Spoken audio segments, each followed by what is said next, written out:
anak-anakku semua. Apa kabar kalian? Tentunya baik-baik saja ya. Oke, salam sehat selalu untuk kita semua.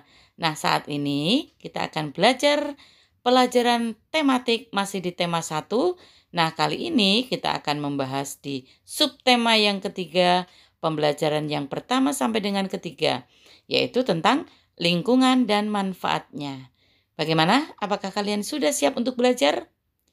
Oke, mari kita belajar. Ya, pada pembelajaran kali ini kita akan belajar bahasa Indonesia di KD 3.1 yaitu tentang menemukan pokok pikiran dalam teks lisan dan tulis.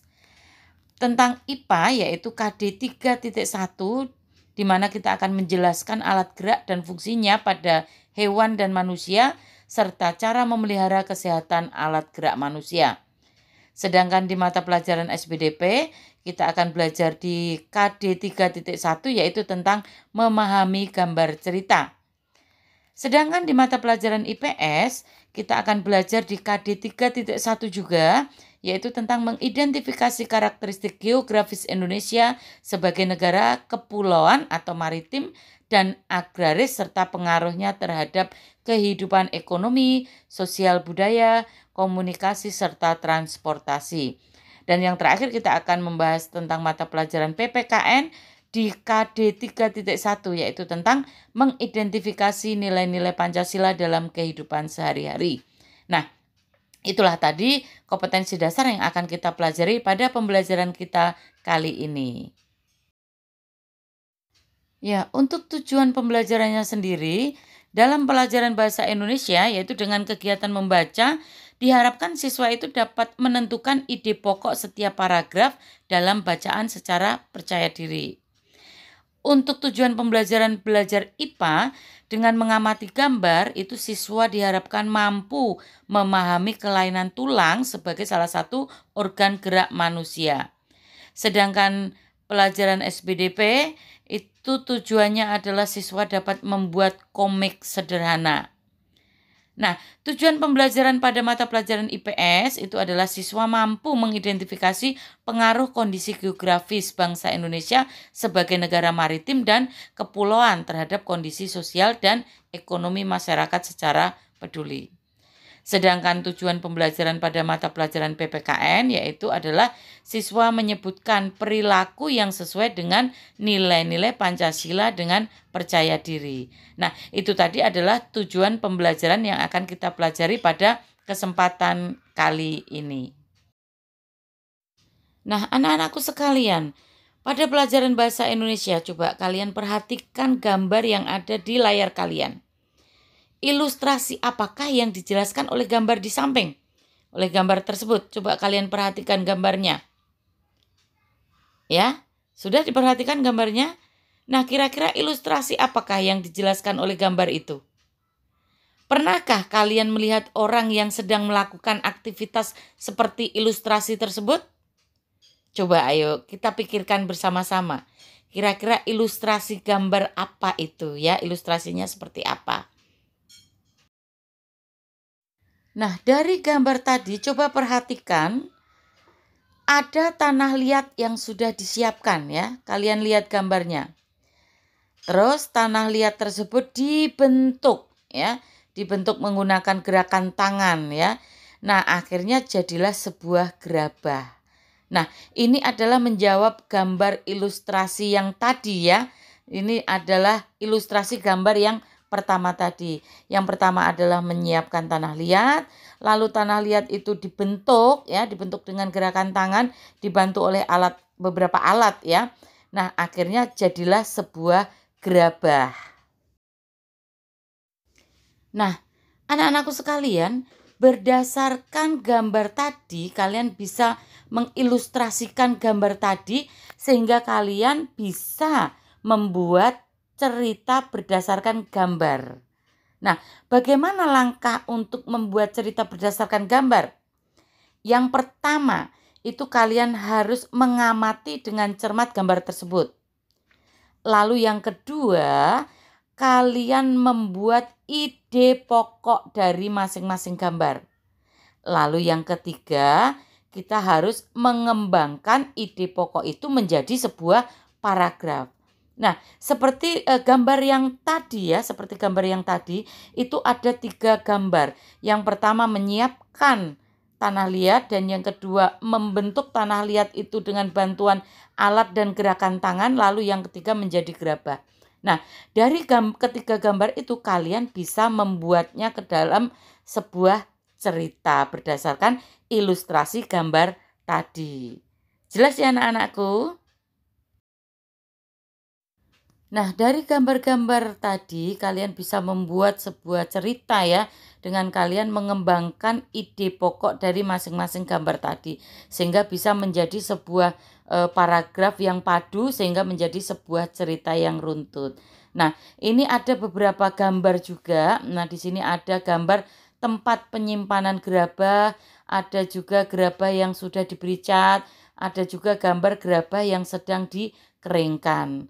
Nah, dari gambar-gambar ini pun kalian juga bisa ya. Jadi dengan melihat atau mengamati gambar-gambar ini, kalian juga bisa membuat sebuah cerita. Yaitu dengan cara bagaimana? Nah, ingat tadi langkah-langkahnya tadi ya. Yang pertama kalian harus mengamati gambarnya, yang kedua kalian harus membuat ide pokoknya, lalu kalian mengembangkan ide pokok tersebut menjadi sebuah paragraf. Nah, dari situ kalian akan membuat sebuah cerita yang padu dan bagus ya. Nah, benda-benda yang tadi kalian lihat itu disebut dengan gerabah. Nah, sebetulnya apa sih ya yang disebut dengan gerabah itu? Ya, gerabah adalah barang pecah belah dari tanah liat yang dibakar secara tradisional. Nah, perlu kalian ketahui ya, salah satu tempat penghasil gerabah itu adalah Pulau Madura. Ya, anak-anakku berbicara tentang gerabah ya. Nah, kira-kira alat-alat apa saja ya yang akan kita butuhkan untuk membuat gerabah? Ya, alat untuk membuat gerabah itu diperlukan alat umum dan alat khusus. Nah, alat umum itu contohnya cangkul, linggis, dan ember. Nah, apa saja alat-alat khususnya? Nah, alat-alat khususnya yang pertama yaitu kayu bulat atau penggiling untuk membuat lempengan. Lalu meja putar untuk membuat tanah liat itu berbentuk lingkaran atau silinder. Lalu alat yang berikutnya yaitu tali pemotong untuk memotong atau mengambil tanah liat yang masih basah dari meja bundar. Terus, cetakan untuk mencetak supaya bisa sama seperti model yang akan dibuat.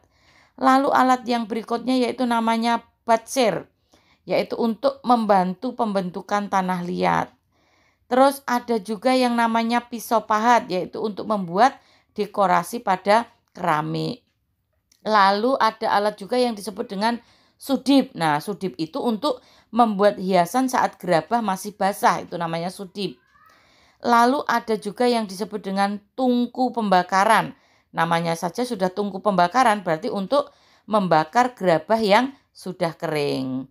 Ya. Nah, itu tadi adalah alat-alat yang digunakan untuk membuat gerabah. Ini untuk pengetahuan kalian saja ya. Siapa tahu kalian nanti pengen menjadi pengusaha gerabah ya. Oke, kita lanjutkan. Nah, tadi yang terkenal adalah gerabah Madura ya. Nah, gerabah Madura ini telah memberikan banyak manfaat, baik untuk pengrajin maupun untuk masyarakatnya. Nah, bagi pengrajin itu mendapatkan pekerjaan, sedangkan bagi pembeli itu untuk mendapatkan keuntungan seperti apa? Harganya murah, anti karat, mudah dibersihkan, dan anti polusi. Nah, dengan kita menggunakan kerajinan gerabah, itu adalah merupakan salah satu cara ya. Salah satu cara untuk apa? Untuk melestarikan warisan budaya Indonesia ya. Terlebih-lebih kemarin kita sudah belajar tentang cinta produk dalam negeri. Nah, ini dalam menggunakan kerajinan gerabah itu berarti kita melestarikan warisan budaya Indonesia. Ya, jelas anak-anakku ya. Oke, kita lanjutkan. Nah, kalau tadi pembuatan gerabah itu juga menggunakan tangan-tangan kita ya, gerakan-gerakan tangan kita ya. Nah, sekarang kita perhatikan, amati kedua gambar ini nih. Kita sekarang sudah menuju ke pelajaran IPA. Kalian amati kedua gambar ini. Ada seorang pemuda yang badannya tegap dengan ada seorang kakek-kakek yang badannya membungkuk. Nah, perhatikan. Gambar manakah yang menunjukkan tulang yang normal? Iya, pinter sekali. Gambar yang pemuda yang tegap itu adalah gambar yang menunjukkan tulang yang normal. Mengapa? Iya, betul sekali. Karena ada kelainan tulang pada seorang kakek tersebut sehingga dia badannya membungkuk. Paham ya, Nak? Nah, berbicara kelainan pada tulang, ini ada beberapa kelainan pada tulang ya.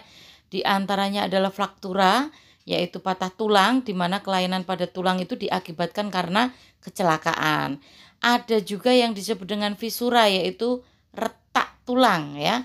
Jadi kelainan tulang yang menimbulkan keretakan pada tulang akibat kecelakaan juga. Nah, selain itu ada juga yang disebut dengan osteoporosis. Nah, osteoporosis itu apa?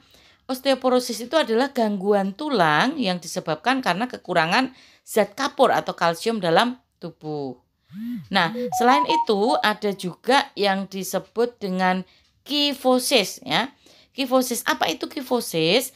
Kifosis itu adalah kelainan tulang punggung terlalu bengkok ke belakang, itu namanya kifosis.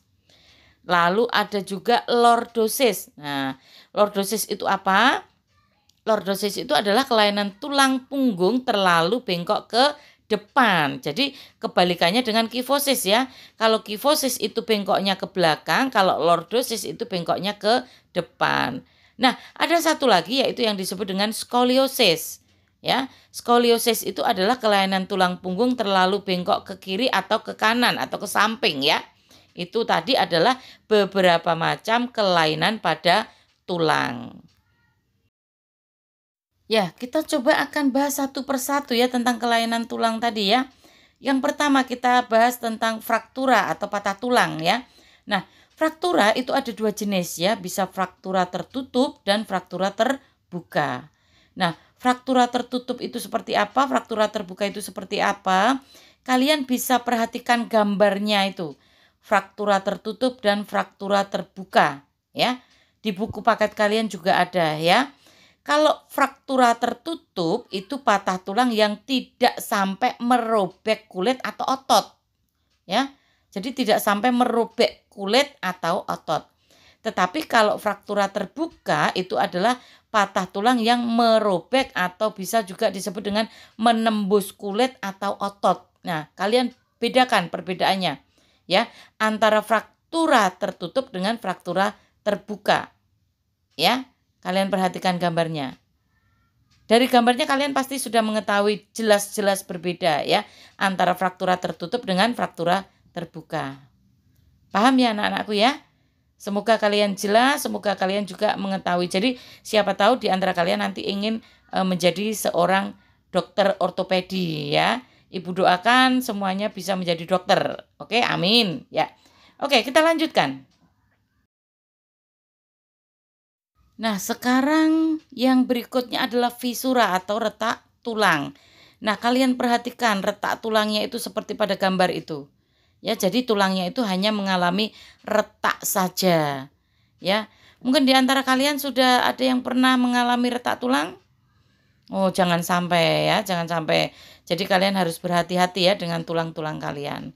Nah, ini tadi adalah gambar fisura atau retak tulang. Ya, oke, kita lanjutkan yang berikutnya. Nah, sekarang ada yang namanya osteoporosis ya. Osteoporosis, apa itu tadi? Osteoporosis, gangguan pada kesehatan tulang yang disebabkan kekurangan zat kapur atau kalsium di dalam tubuh. Nah, kalian perhatikan gambarnya. Ya. Saat tulang normal dan saat tulang dengan osteoporosis. Ya, perhatikan gambarnya. Kalau mengalami osteoporosis berarti dia keropos tulangnya itu sudah lubangnya agak besar ya. Kalian perhatikan. Kalau tulang normal itu masih padat, lubang-lubangnya masih kecil-kecil. Nah, tetapi kalau dia sudah mengalami osteoporosis, itu berarti lubangnya itu agak besar-besar. Nah, itu yang dimaksud dengan osteoporosis. Jadi gangguan pada kesehatan tulang yang disebabkan kekurangan zat kapur atau kalsium di dalam tubuh.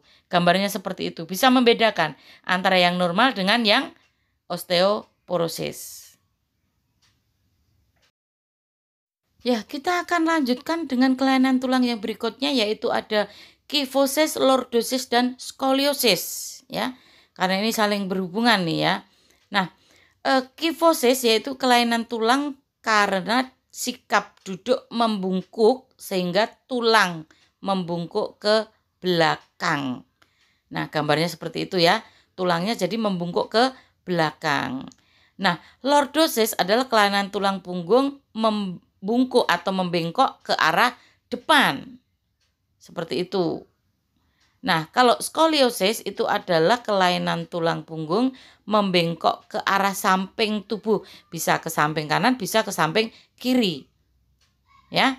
Nah, itu adalah kyphosis, lordosis, skoliosis. Nah, kalian tentunya dengan melihat kelainan tulang seperti ini, kalian bisa merubah sikap duduk kalian menjadi sikap duduk yang benar.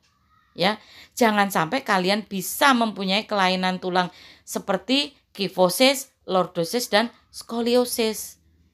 Caranya bagaimana ya? Sikap duduk yang benar. Ya, tadi di depan juga sudah dijelaskan ya, kyphosis itu apa, lordosis itu apa, skoliosis itu apa. Ya, paham ya anak-anakku ya? Ini adalah kelainan tulang punggung karena sikap duduk yang salah. Bisa disebabkan karena sikap duduk yang salah. Ya, oke, kita lanjutkan. Nah, lalu bagaimana sikap duduk yang benar itu? Seperti apa sikap duduk yang benar? Mari kita lihat. Nah, perhatikan di sini ada 3 sikap duduk. Nah, kalian lihat. Yang pertama, yang kedua, dan yang ketiga. Ya, sikap duduk yang benar itu adalah gambar yang ketiga yang diberi tanda checklist. Ya, duduk tegak dengan punggung lurus dan bahu ke belakang. Usahakan posisi kepala segaris dengan tubuh dan menghadap ke depan. Pahanya menempel di dudukan kursi dan pinggul harus menyentuh bagian belakang kursi. Ya. Nah, kalian bisa praktekkan ya. Mulai dari sekarang kalian praktekkan sikap duduk yang benar. Ya, dengan memperhatikan gambar tersebut di layar Anda, di layar kalian ya. Sikap duduk yang benar itu yang seperti apa? Ya. Sikap duduk yang benar adalah gambar yang ketiga yang diberi tanda checklist. Paham ya anak-anakku semua ya? Oke, kalau sudah jelas kita akan belajar selanjutnya.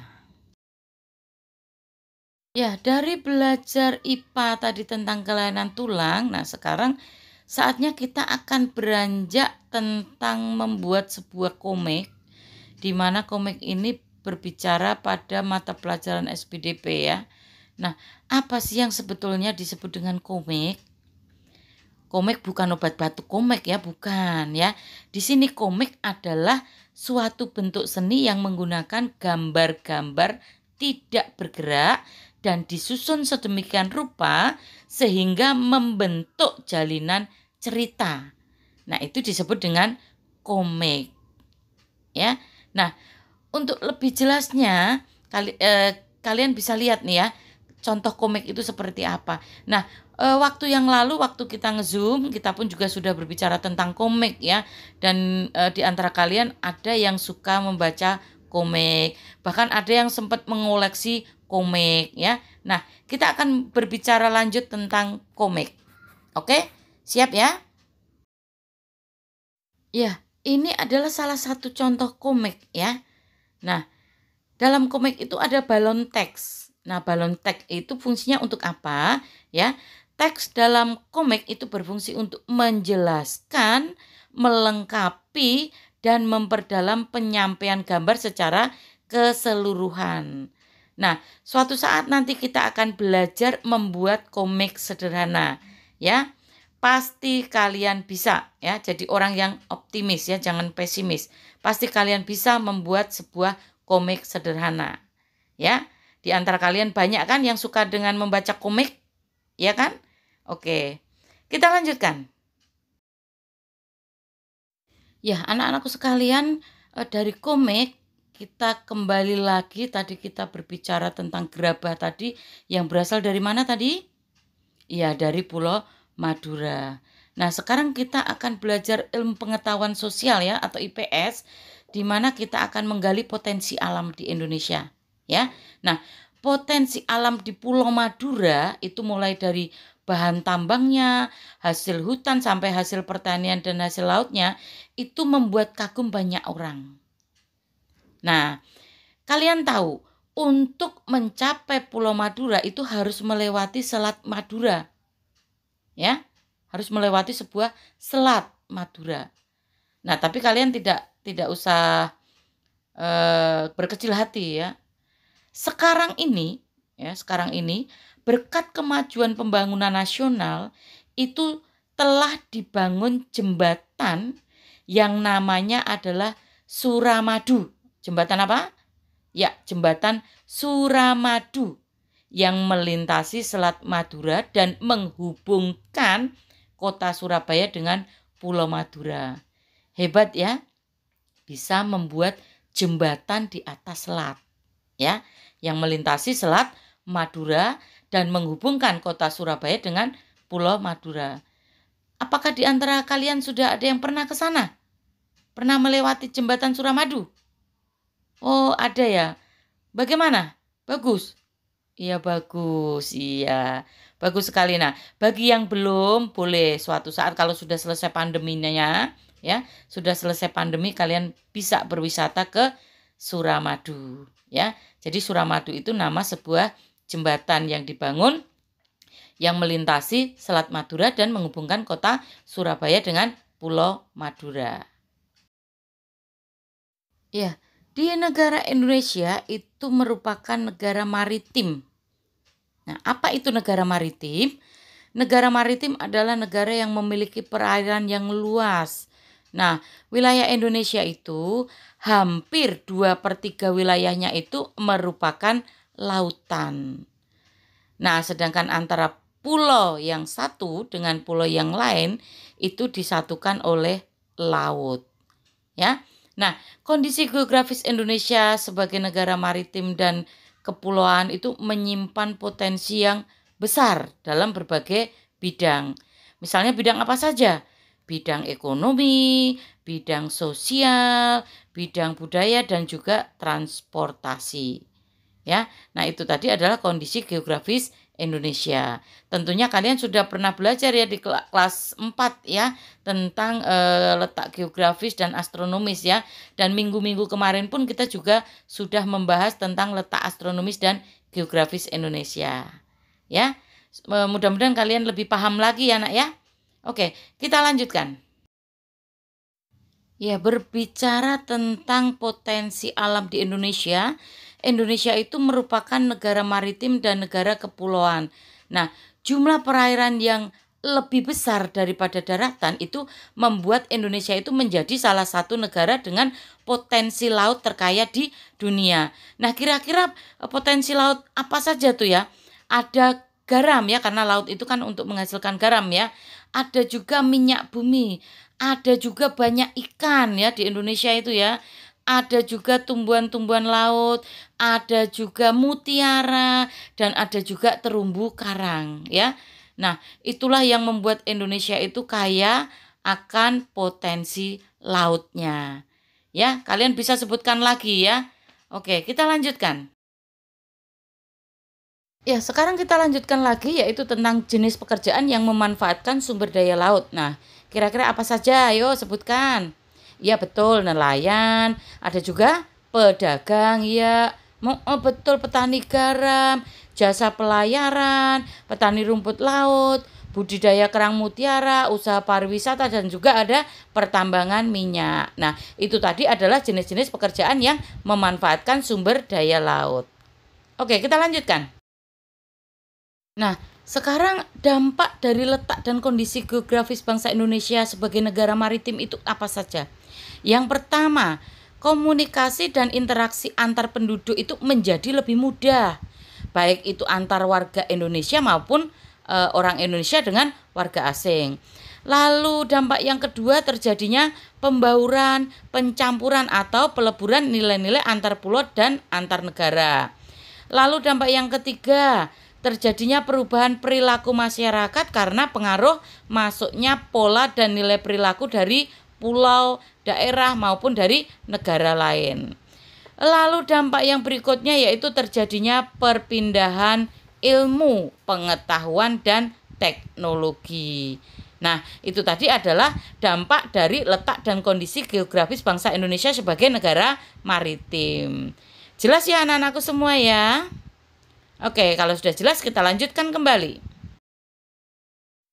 Ya, setelah kita berbicara menggali potensi laut sebagai kekayaan Indonesia, nah kita akan beralih ke pelajaran PPKN ya. Tahukah kalian meskipun terdiri atas 5 sila, namun Pancasila itu merupakan satu kesatuan yang utuh. Artinya apa? Bahwa artinya itu satu sila itu menjiwai dan dijiwai oleh sila-sila yang lain. Jadi satu sila dengan sila yang lain itu saling berhubungan, ya, saling mempunyai hubungan antara sila yang satu dengan sila yang lain di dalam Pancasila. Paham ya, Nak? Oke, kita lanjutkan.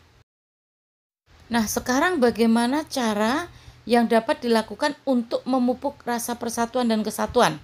Ya, cara yang dapat dilakukan untuk memupuk rasa persatuan dan kesatuan itu antara lain yang pertama, menyelenggarakan Pekan Olahraga Nasional dan Daerah. Lalu yang berikutnya mengadakan jambore nasional dan daerah. Bisa juga dengan mengadakan gerakan sosial yang diikuti oleh semua agama. Dan bisa juga mengembangkan dan memperkenalkan budaya daerah sebagai budaya nasional. Dan juga cara yang berikutnya yaitu pembangunan nasional yang merata di seluruh wilayah. Nah, itu tadi adalah cara-cara yang dapat dilakukan untuk memupuk rasa persatuan dan kesatuan. Nah, sekarang alat pemersatu bangsa Indonesia itu apa saja? Yang pertama sudah pasti adalah dasar negara yaitu Pancasila. Lalu bendera nasional yaitu bendera merah putih. Lalu lagu kebangsaan Indonesia Raya. Bahasa nasional yaitu bahasa Indonesia. Sejarah perjuangan bangsa Indonesia dalam kemerdekaan. Dan yang terakhir adalah Sumpah Pemuda. Nah, itu tadi adalah alat pemersatu bangsa Indonesia ya. Ada dasar negara, ada bendera nasional yaitu merah putih, ada juga lagu kebangsaan Indonesia Raya, ada bahasa nasional yaitu bahasa Indonesia, dan juga sejarah perjuangan bangsa Indonesia dalam kemerdekaan, dan juga Sumpah Pemuda sebagai alat pemersatu bangsa. Nah, jelas ya anak-anakku? Nah, itulah tadi anak-anakku sekalian materi pembelajaran kita pada hari ini melalui video pembelajaran ini. Kiranya apa yang dijelaskan dalam materi ini kalian bisa memahami, kalian bisa paham ya anak-anakku sekalian ya. Ya, sampai bertemu kembali untuk video pembelajaran yang berikutnya ya dari Mem Heni. Dan Mem tetap berharap kalian tetap semangat ya. Tetap semangat, tetap jaga kesehatan kalian ya.